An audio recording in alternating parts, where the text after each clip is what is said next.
और जिठानी मॉडर्न देवरानी। अर्पिता की शादी राकेश से तय होती है, जो एक सरकारी नौकरी करता था। अरे चाची, अर्पिता इतनी सुंदर, पढ़ी लिखी और मॉडर्न लड़की है, फिर कहाँ आप इसकी शादी ऐसे घर में कर रही हैं? अरे लड़का सरकारी नौकरी करता है, इंजीनियर है, खूब कमाता है, खूब मेहनत की है लड़के ने इस नौकरी के लिए। अर्पिता भी राकेश को पसंद नहीं करती थी, लेकिन पिता ने हाँ कर दिया तो शादी के लिए मन मारकर तैयारी कर रही थी। हाँ माँ, चाची ठीक ही तो कह रही हैं। पता है मेरी सहेलियों के पति कितने मॉडर्न हैं। अरे देख बेटा, तू मॉडर्न है ना, वो पढ़ने लिखने वाला गांव का होनहार लड़का है, तू जैसा रखेगी रहेगा। अब तक कोई उसकी केयर करने वाला नहीं था, है तो सिर्फ एक भाई भाभी, और माँ पिता तो गांव में ही रहते हैं। अर्पिता का मुंह बन जाता है। वो पिता के फोन से राकेश का नंबर लेकर उसे मिलने के लिए बुलाती है। आज तो मैं उसे साफ साफ मना कर दूंगी, मुझे नहीं करनी शादी। शक्ल देखी है ना, कपड़े पहनने का तरीका है ना बोलने का। अर्पिता राकेश से मिलने जाती है। अब क्या हो गया, आपने मुझे अर्जेंट मिलने को बुलाया, सब ठीक तो है ना? हाँ सब ठीक है, पर मैं आपसे कुछ कहना चाहती हूँ। आप ना इस शादी से मना कर दे।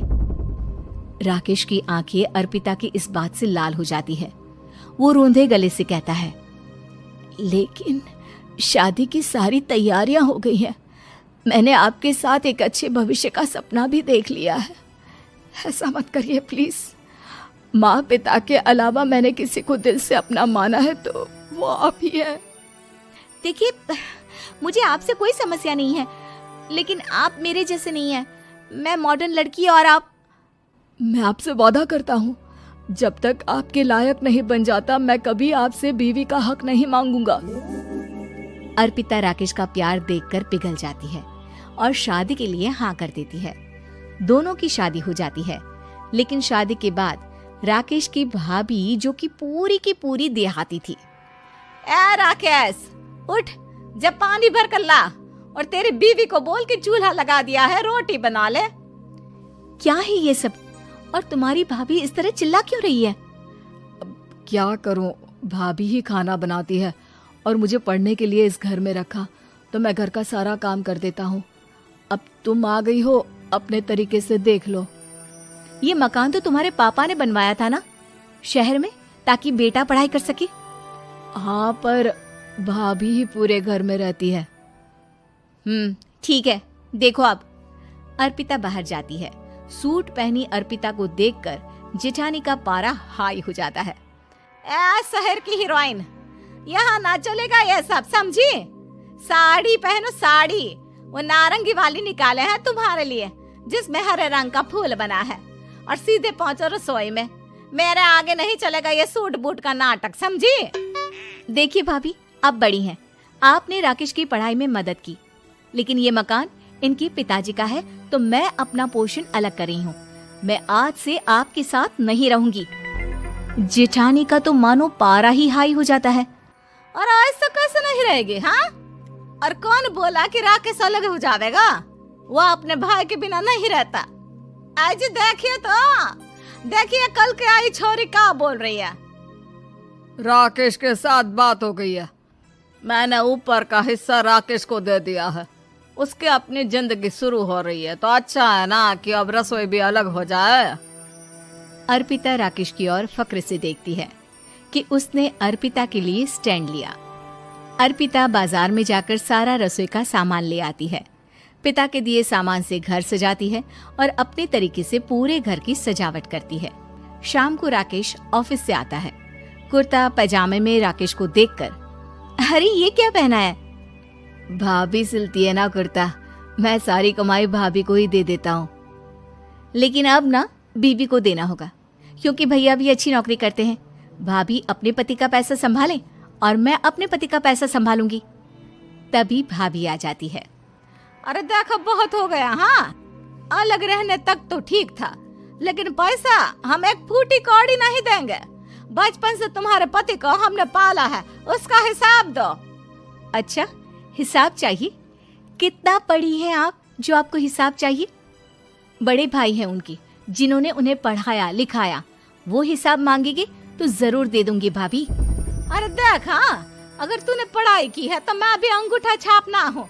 अरे 5 की क्लास तक पूरी पढ़ाई की है, समझे? वैसे भी कल इन लोगों के माँ बाबूजी आ रहे हैं गांव से, वही लोग ठिकाने लगाएंगे तुझे।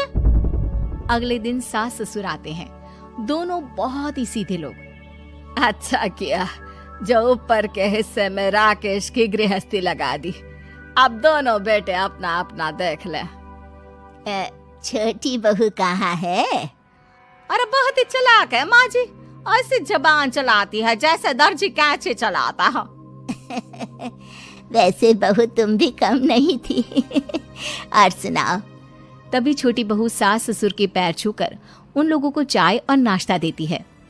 माँ जी, आप थक गई होंगी, मैं खाना लगा देती हूँ, ऊपर आ जाइए चाय पीकर। अरे बस बस, यही रहेंगे वो, क्योंकि बड़ी बहू मैं हूँ। हमेशा से इनके माँ बाबूजी मेरे पास ही आए हैं। चलिए माँ जी, आप ना किचन में खाना बनाइए, मैं जरा बाजार होकर आती हूँ और फिर साथ में खाना खाते हैं। जेठानी बाजार निकल जाती है और सास ससुर बेचारे घर पर अकेले। फिर दोपहर को, माँ जी, मैंने आप सभी के लिए खाना बनाया है। माना मैं छोटी हूँ, लेकिन अच्छा लगेगा अगर आप लोग मेरे साथ रहें। वैसे भी यहाँ है कौन बेटा, चलो ऊपर राकेश के पास ही चलते हैं। सास ससुर दोपहर का खाना खाकर वहीं आराम करने लगते हैं कि जेठानी आ जाती है। अरे वाह, ये तो वही बात हुई ना, कल की आई को पूरा परिवार और हम अकेले के अकेले। भाभी देखिए, परिवार में प्यार से रहा जाता है, ना कि चालाकी से। अम्मा खाना कैसे बनाती, पहले ही गांव से थक कर आई हैं। हाय रे दया, तो मैं का बाजार से ऐस करके आ रही हूँ। अरे भूख के मारे मेरा सर दर्द हो रहा है, पर यहाँ मेरी फिक्र कौन करेगा। अरे तो किचन में खाना है, लगा देती हूँ मैं भाभी। बड़ी बैठकर खाना खाती है और शाम को जब राकेश घर आता है। अरे राकेश, तू तो पूरा हीरो लग रहा है इन कपड़ों में। ऐसे कपड़े पहले क्यों नहीं पहनता था? राकेश बीवी की तरफ देखता है और फिर कहता है, माँ पहले पहनाने वाली नहीं थी ना। हाँ हाँ, और हम जो हाथ से सिल कर कुर्ता पहनाते थे उसका का? अरे तुम्हारे भैया तो आज भी पहन रहे हैं। तभी अर्पिता सास के लिए कपड़े और ससुर के लिए शर्ट पैंट ला कर देती है। उन लोगों को फ्रिज से ठंडा पानी और टीवी में फिल्म दिखाती है। अरे कब से इनको बोल रहे हैं कि फ्रिज वाले आओ, लेकिन ये है कि मानत ही ना है। बहू, अब तो तुम ही समझाओ ससुर जी को। नहीं पापा, आप फ्रिज मत लीजिए। अरे वाह रे छोटे, खुद फ्रिज का ऐसे का मजा ले, और इनकी माँ के पास फ्रिज भी ना हो। अरे देखा पिताजी, देखा माँ जी कब बोल रही है। अरे उसकी पूरी बात तो सुन लो कि वो क्या बोल रही है। वो इसलिए क्योंकि अब माँ जी और पापा यहीं रहेंगे मेरे पास। घर को घर सिर्फ मॉडर्न या गांव की सोच नहीं, बल्कि संस्कार बनाते हैं भाभी, और संस्कार अच्छे हो तो सब सही हो जाता है।